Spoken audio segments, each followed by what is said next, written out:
fingerprints on the planet. You know, yes, you look so you're much like unique, Daddy. and you need to honor your fingerprint because Yeah. there's only one of you. Yes. And so there's 4 sufferings in life that everyone goes through. And first of all, life is as brief as, you know, I met some wise people from the East over the last 33 years, and I embraced one of the philosophy that they shared with me. And one of the things that I was impressed with is that the lifespan of a person can be measured in the space between inhale and exhale. Hello? Inhale, exhale, that's a lifespan. In addition to life being eternal, it's eternal. And the lifespan is brief.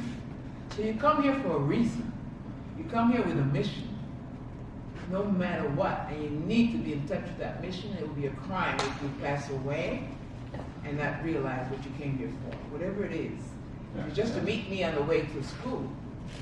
And you accomplish that, and some people come and they say, "Died so young." Oh, I had a cousin, Sylvia. We all know Sylvia. She died at 29. And it blew my mind when I was a little girl. I'm like, why did she die so young? She never married. She was gorgeous. And the man, they didn't approach her because they didn't think she was unapproachable. They were afraid to approach Sylvia. And she wanted a mate, she wanted a boyfriend. Nobody approached her. But she was beautiful. She was Uncle Jack's daughter. And I couldn't understand why she passed. But she probably accomplished her mission. She was sweet and always smiling, you know. But yes, you have a mission. And you need to be in touch with your mission. Because your life will be joyous.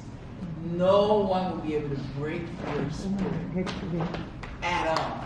So basically, Nassim was a loving, loving sister to me. And she was extremely private. She probably had some issues with her health, and she chose to keep it private. And she didn't, at a certain point, she wouldn't let me come cross the line.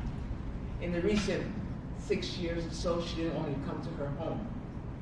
So I took a hotel when I came to New York. And one day I was insisting because she knew I would rock the boat. And I came and she told the doorman not to let me in because I was bad news. I came here 1 o'clock in the morning and she said, if my sister comes to the door, call the police. It was her way of loving me at a distance.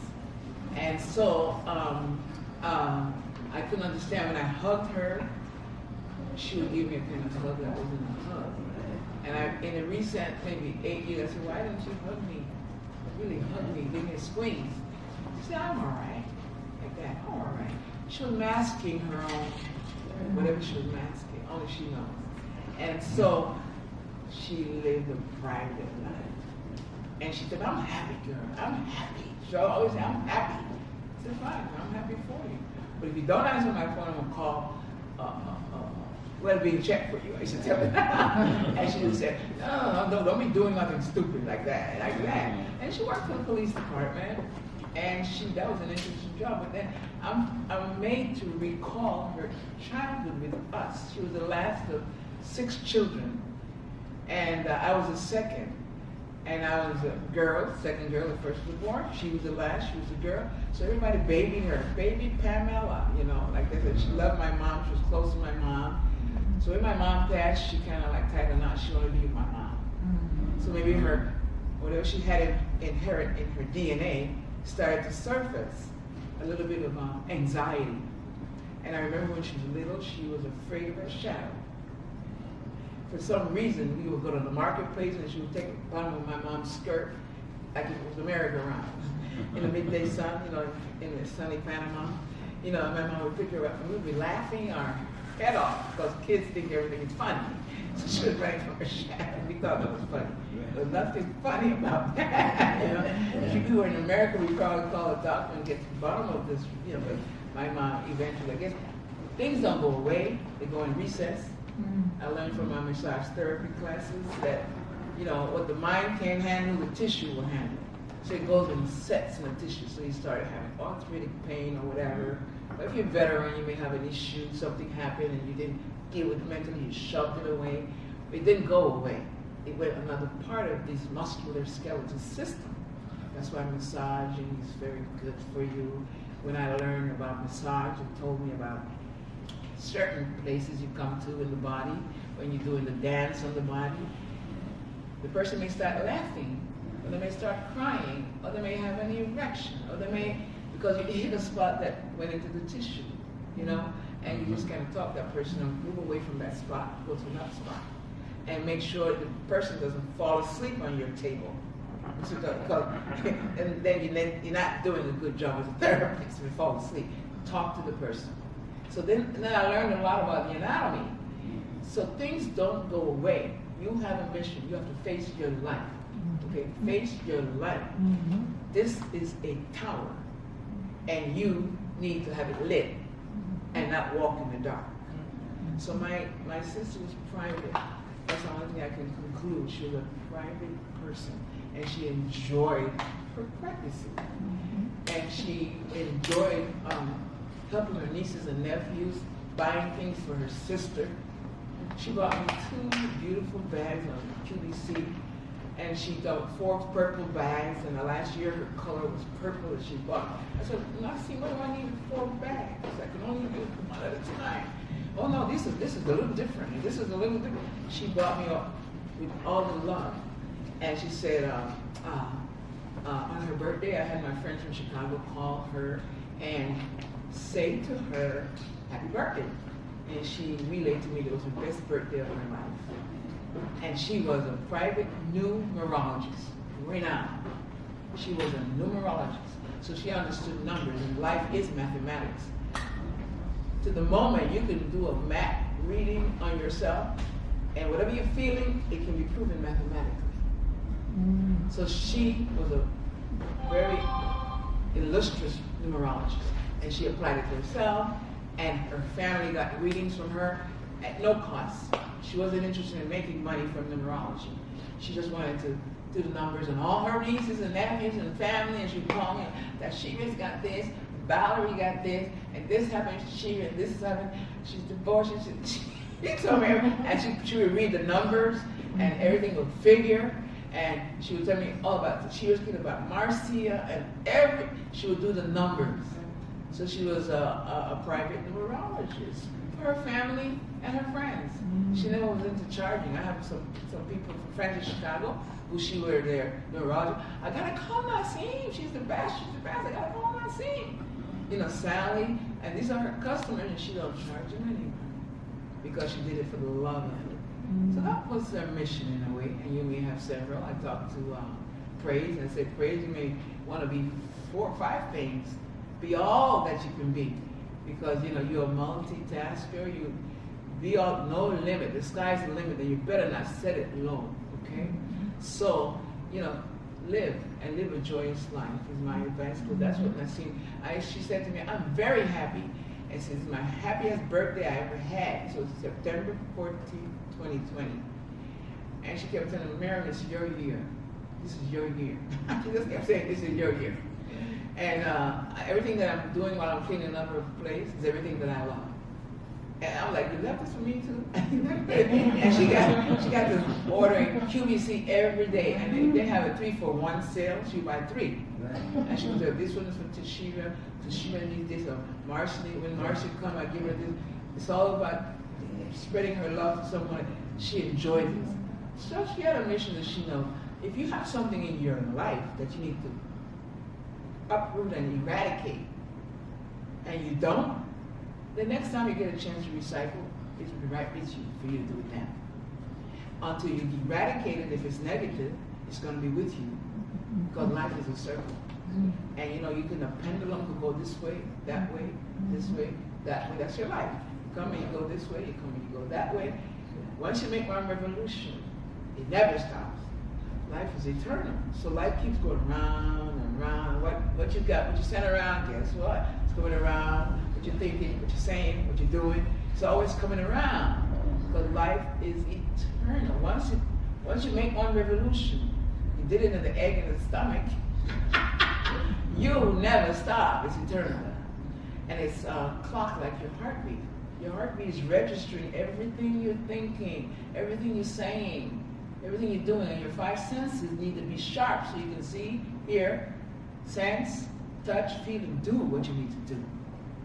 And so I discussed this a lot with Nassim, and she was like, oh, really? Right? I said, most people don't know this.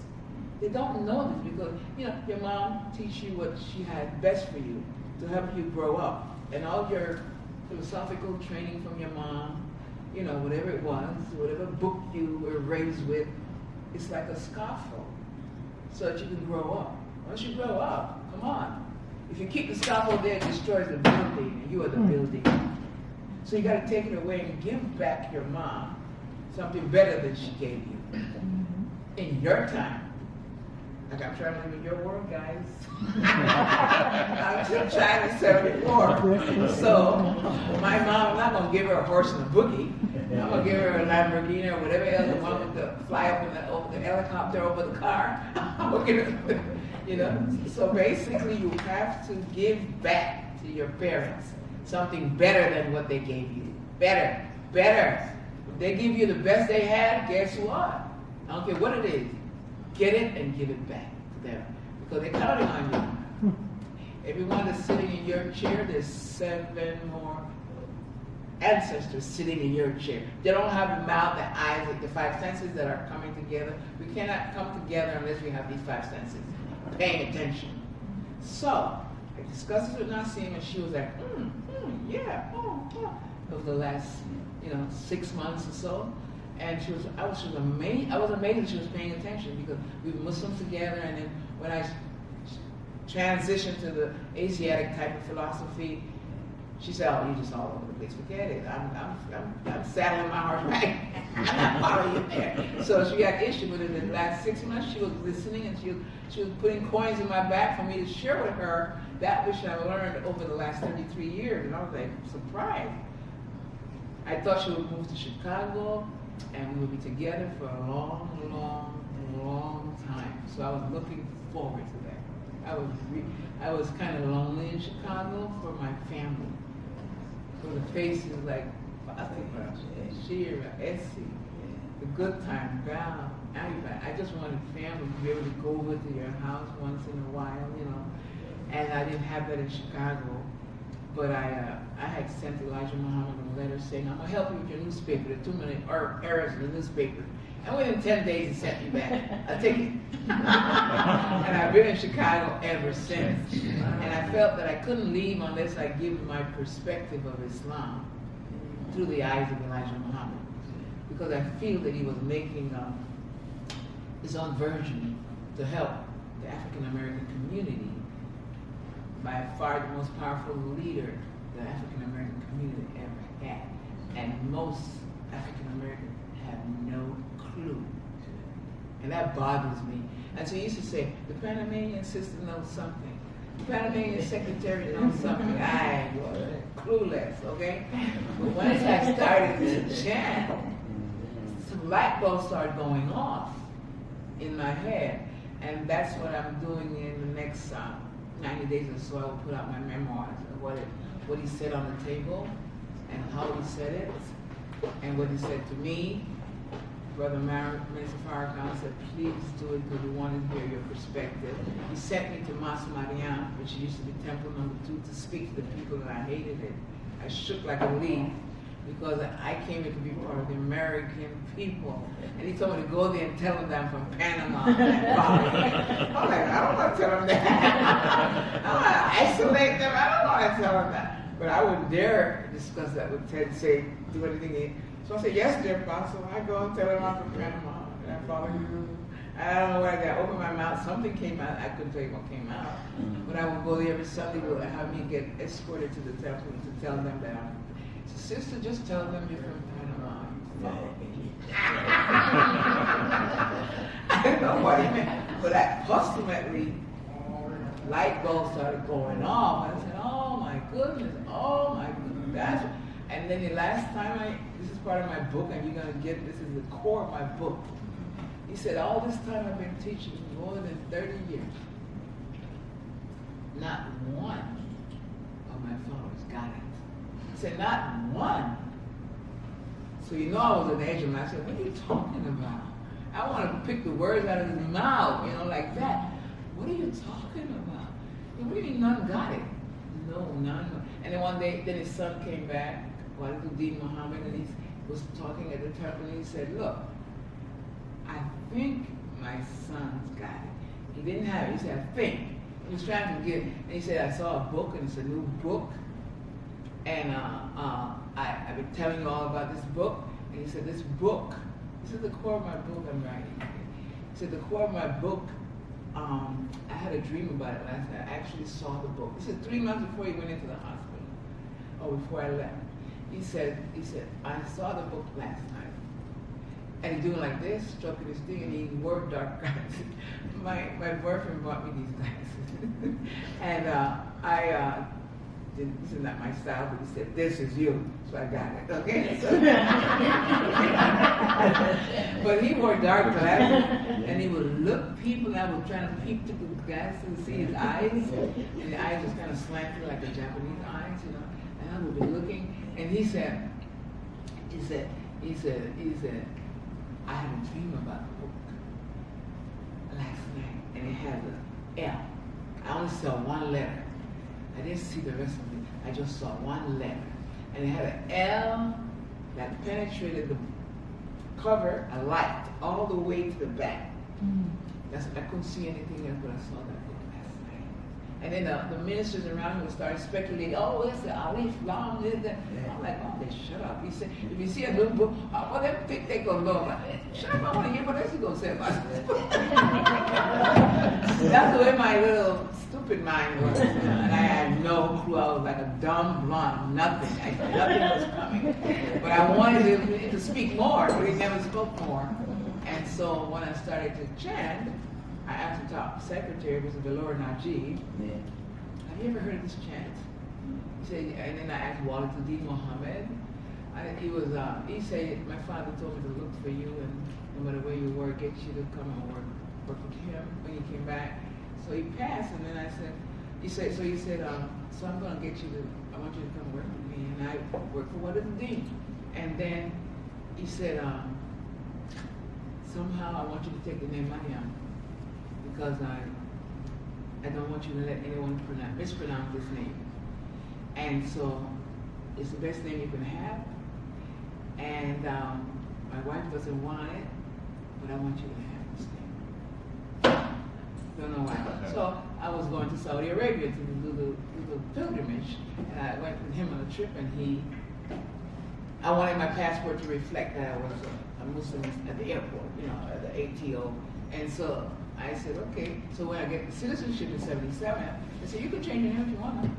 So I changed my name as a citizen. So my American name is Mariam. You know what I'm saying? So I have to pen something before I couldn't leave Chicago. I couldn't leave Chicago without writing something. So it kept me like glued. Even though I miss my family, and I see you talk about New York is your city. I said, yeah. I said, Chicago is your city. Why don't you come here, we trade? I said, you can trade apartments. You want to be a hoarder, shit, come. I said, you don't pretend you're taking a cab ride for me. I have clothes for you and everything. Just go to, it's an hour and a half away. Why don't you live here and I live there? We can live in both places. You hear something? I couldn't get her to leave. You know, she was SOS stuff. You know, so here I am. And I love her to death. She loved me to death. She loved me in her own way. Even when she said that we would call the police, my mouth fell open. I said, what? You got me kidding. I never thought so much about it. But evidently her anxiety became, and my brother tells me, Herbert tells me that she told him, he said, don't let her come nowhere here, so she's going to start changing everything. He told me some of the things she said about me, all in love. She was guarding her privacy. That's all she was doing. She did it her way. Her way. And some of my friends said, I called Nassim, and I went out to her house, she didn't open the door. What you want me to do about it? She didn't open the door. I have no idea what's going on.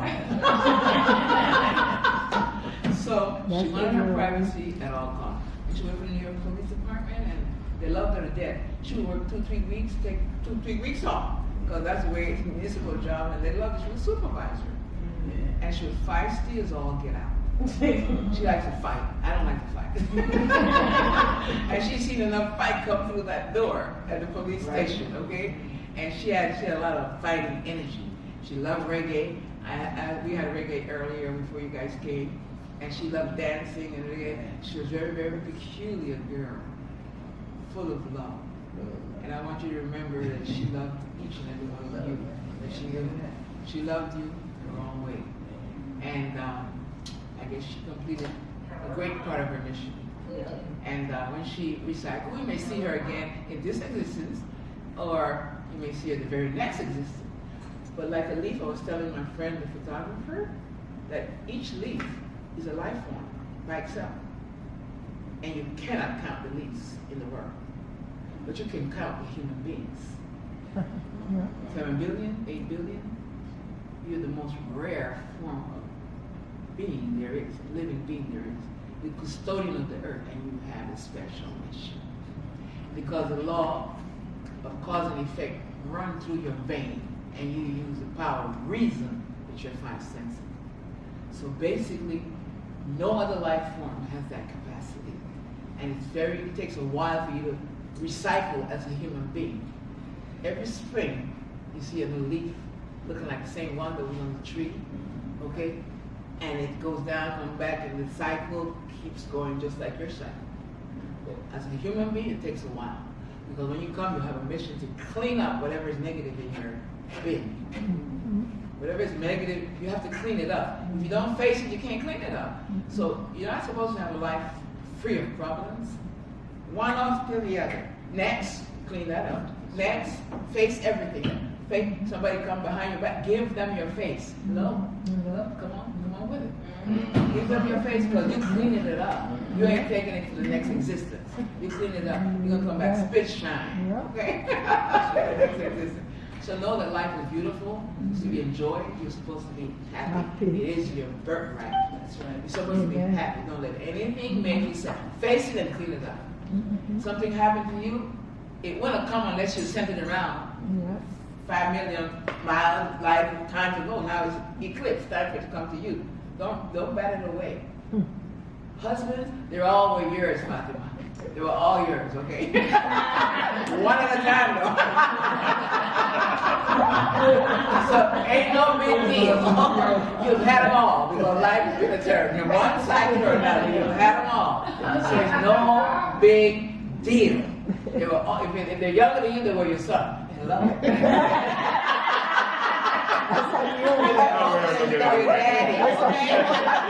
Yeah, the good boy, look at that. You are the God. I hope you will one of these days find interest in chanting. It will really blow your mind. Your light will go up even brighter than it is now, and it is bright. And the person who started this said that a woman who chants, some men say that women like water, they go wherever the water goes. And the woman who chants, like a jet stream of water. Who could get in your way? So he said, woman who chant, he says she's not only superior to all other but men as well. That's what the person is saying. The core behind every great man. Otherwise, you will be nobody. You will be nobody. Believe me, you're the first person to teach a person to think. Teach them to use their 5 senses. When you need to go to the back, you teach everybody to think before they can think. So of course you're powerful. But some circles treat you like crap. Call you everything except the child of the law, which you are. They call you every mean name in some books. No, that is not you. Never have been. Never have been. You are the most powerful being next to your man, and you push him. Know that. Women, most powerful thing. So don't be a dumb woman. Be about your mission. Face yourself and learn about yourself. Your body and your mind talk to you. You are one. You cannot separate white from rice. You and your core is one. You can't run from your shadow. You and your shadow is one. You and your echo is one. Know that shadow. Know that thing. Know yourself. And all you have to do is in the center. And this is your center, your core. Because when you're in the center, you see everything. And you don't have to move. Everything revolves around you. But if you're in the corner, you have to wait till your turn comes to see this. If I show you this, and this is a ball, you can't see what's here. When you check, you see what's here, what's being said, what's not being said. You see the whole thing. You grasp one thing, you can perceive 10,000 things because your light is lit. Your light is on. No matter what your philosophy is now or will be later, and no matter what comes up in the future, a lot of new age stuff coming up, you ain't seeing the lights of what's coming up. I don't care what you call it. Yoga, this, that, no. Nothing beats cause and effect. It's called the unadorned truth. Raw. What go around, come around. Once you can grasp that, it's scary you to receive 10,000 things in every moment. Because every moment, guess what? And I'm going to end this here. Every moment has 3,000 realms of existence in it. You can't say all what you see. And every time you see 3,000 realms, how are you going to speak all that? You got one mouth, 2 eyes, 2 ears, 2 senses of smell, 2 hands to do. Look at the marathon. We have a nephew who's not here today. What's his name? Fahim? My brother's children. Fahim. He runs the Chicago Marathon, Boston Marathon. He runs all the marathons. And when you think about the marathoners, you see all those horsepowers firing, all those 600 muscles firing. You were made for movement. Anything that's still is soon die. Don't be still. Don't be lazy. Challenge yourself. In school, praise, challenge yourself to the max. Okay? You can't do enough. Be all that you can be in the world is your oyster, man. I wish I had this when I was young. But I'll be back. I'm going right back, okay?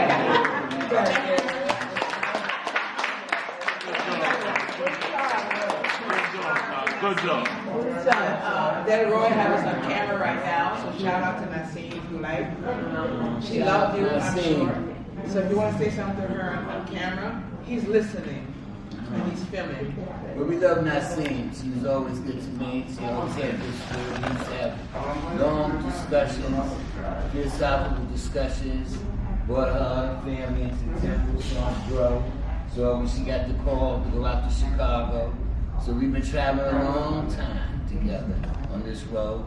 And Nassim was definitely an integral part. She used to always take my calls. We talked for hours. So she was a good spirit. I miss her spirit. So I miss her. Love her. Just like you too. Just like you too. I love you too. Always happy. And you too, brother. Always. Hey, Mom, I want to say something. Yeah, I want to say something. Yes, I want to say something too. I want to talk to Nassim. I love her. I know she's shining down and watching on us. Nassim, when I was younger, she always had the same kind of talks that Miriam just spoke about. I was way too young to understand, but she always told me about my worth. After my mom, had left, she always was so adamant when I used to go visit Aunt Doris. She would tell me, Tashira, you're a powerful girl. Your mom, your name that she named you is it means something. You should read up on it. We don't know why your mom did what she did, but always remember that you are important in life. And she always told me that. Every time I used to go see her, she always made sure that she said that to me. And at the time, I didn't really grasp it at the time, but she planted a seed.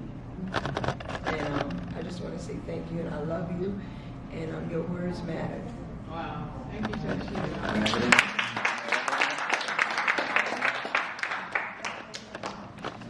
When I think of Nassim, I think about the kindness she left on earth. Such a meek and kind spirit. What a beautiful woman. She told me kindness, non-violence. Seeing her was like a vessel of good in her. Always kind of move. Hey, very very slow, very patient. Viruses is front and center. You squeeze this in, and I really appreciate it. Especially you, Sule. I didn't know it was you. Sule, you said, you got that one tone, that Casanova tone.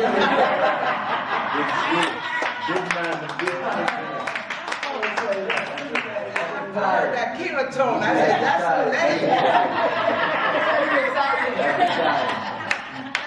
Me and Marcia were raised like sisters.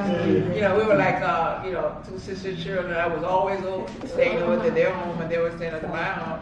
And I spent more time at their home than at my home. So we were raised like three sisters, Marcia, Sonia, and myself. So to have all her children here is just overwhelming to me, especially you, Tashira. I remember when you would spit out the room. I mean, and Marcia was all about health. And she's all about health care and all about the best foods when you were spit out the room. And she tried every best food on you.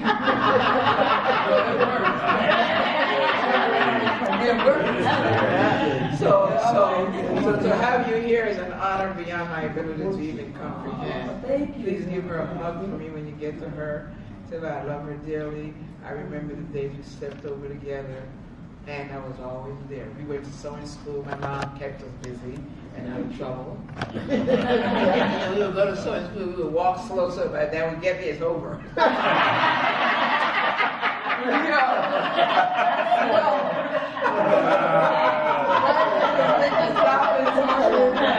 The Girl Scouts together. Yeah, memories going back. She kept me in crochet school, Girl Scouts, I'm like, oh, name it. We did everything together. And in the carnival, Mardi Gras, we would paint our lip and make it so deep because we wanted it to last a week because we couldn't wear makeup. So our lips were sticky. We don't want to rub off. We did all kinds of beautiful things. To see you guys here with your children even is just awesome. It lifts my heart. Thank you so much for coming. Just enjoy the treat that we have for you. Well done, Covad.